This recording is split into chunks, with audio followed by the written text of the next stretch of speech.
So hi guys, babiyahe naman tayo ngayon ulit. Ngayon lang ulit magra-rides. Babiyahe tayo ulit ngayon pa Infanta at Real, Quezon. Ngayon, babalik tayo ulit ngayon sa Infanta at Quezon. Susuyuri naman natin yung mga bago nilang pasyalan. Tara, samahan nyo kami.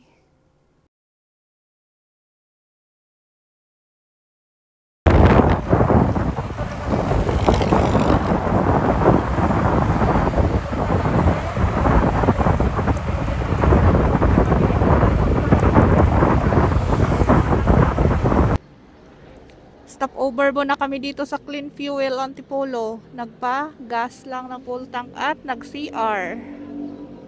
Medyo pa umaga na. Nandito na kami sa Marilake.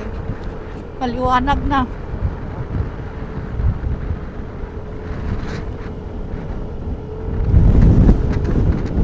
Malapit na kami sa may Big C.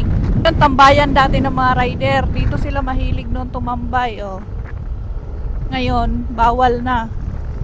Dito yung madalas na aksidente sa Marilake. Pero alam nyo, dating panahon, wala to dito eh. Wala tong mga bahay-bahay din dito. Walang mga nagtatambay din dito. Ngayon, bawal na tumambay dito. Kasi madalas yung nangyayaring aksidente nga dito sa Marilake. Maganda na rin yun para sa ikakabuti ng lahat. Magiging safe ang lahat. Kasi ito yung lugar na madalas may mga na-aksidente dito. Kasi marami tumatambay dito ng mga riders. Kaya ang dami nang namamatay dito eh. Dami na sumasabit dito. Yan, ito yung binabangkingan nila oh. Pero mas maganda na rin yun. Wala na dito, bawal na kasi mas safe na rin dumaan dito. Dati, lagi kami tumatambay dito eh. Kaso matagal na rin kami hindi nagra-rides dito gaano. Gawa ng sobrang daming ang kamote after nung pandemic. Ngayon, ang ganda na ulit ng kalsada dito kasi feeling mo safe ka na ulit. Pagdadaan ka dito. O, tingnan nyo naman, ang linis na, di ba? Bawal na kasi dito talaga ang magkakamote. So, ito yung Manukan. Dito yung madalas maraming tumatambay dito. Kaya ngayon, wala na. Malinis na. Wala nang nagtatambay. O, di ba? Dito masarap na dumaan kasi safe ka na eh. Hindi na tulad noon na matatakot ka talaga dumaan dito. Pero alam nyo, dati napaka-peaceful lang lugar na to nung walang mga kamote dito. Bihira lang din yung mga aksidente. Guys, maliwanag na. Nandito na kami sa may malapit sa Sampaloc. Sampaloc, Tanay. Papunta na tayo ng Infanta. On the way na to pa Infanta, Quezon. Pa Infanta, Quezon na tayo, tsaka Real. Doon naman tayo. Tingnan nyo naman kung gaano kaganda yung kalsada dito oh. Tumatalon lang. Ang lamig pala dito, grabe. Talo pa yung yung lamig niya. Talo pa yung sa Baguio tsaka Tagaytay. Sa Tagaytay ngayon mainit na. Dito ang lamig. Yan. Ganda, di ba? Hindi ka makakarating dito kasi puro katrabaho. Takot na takot ka pag day off. Oh. Ang dami na palang mga tinatayo dito mga resort. Oh, ayan oh, Sky Mount Resort. Mga bago lang yan dyan.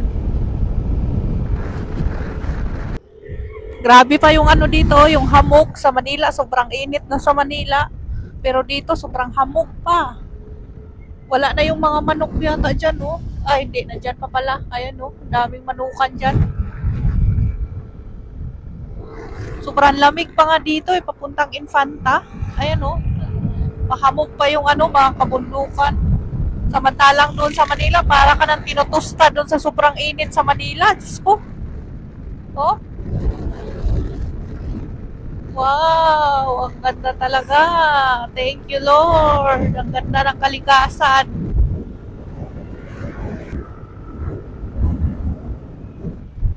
Dito na tayo sa may Santa Maria, Laguna. Malayo-layo pa yung Real. Nalalakbayin. Grabe ang lamig dito. Sobra. Grabe yung hamog dito. Oh. Tingnan nyo naman. Sobrang lamig. Grabe pa pala dito sa Impanta ngayon, summer na pero sa Manila ang init pero dito mahamog, maulan-ulan. Oh,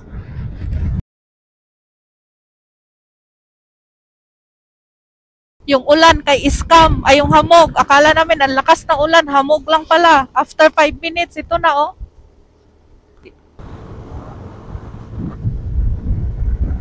Ganda ng paligid oh, di ba? Puro puno.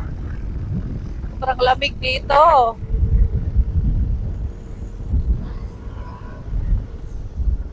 Para ka nasa Baguio. Dati natatakot kami dumaan dito eh. Kasi walang katao-tao. Ngayon hindi na. Maganda na dumaan dito kasi marami ng tao, marami na rin bahay-bahay sa gilid-gilid.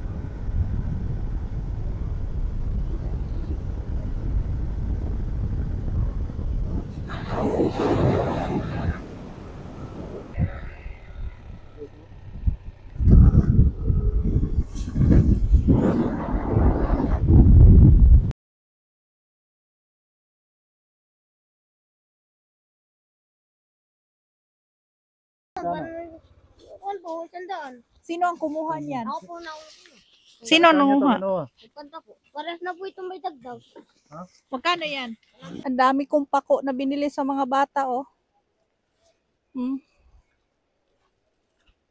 Yan, meron pa dito. Dito lang yan sa may Infanta. Kaya pag nadaan kayo dito, bumili kayo.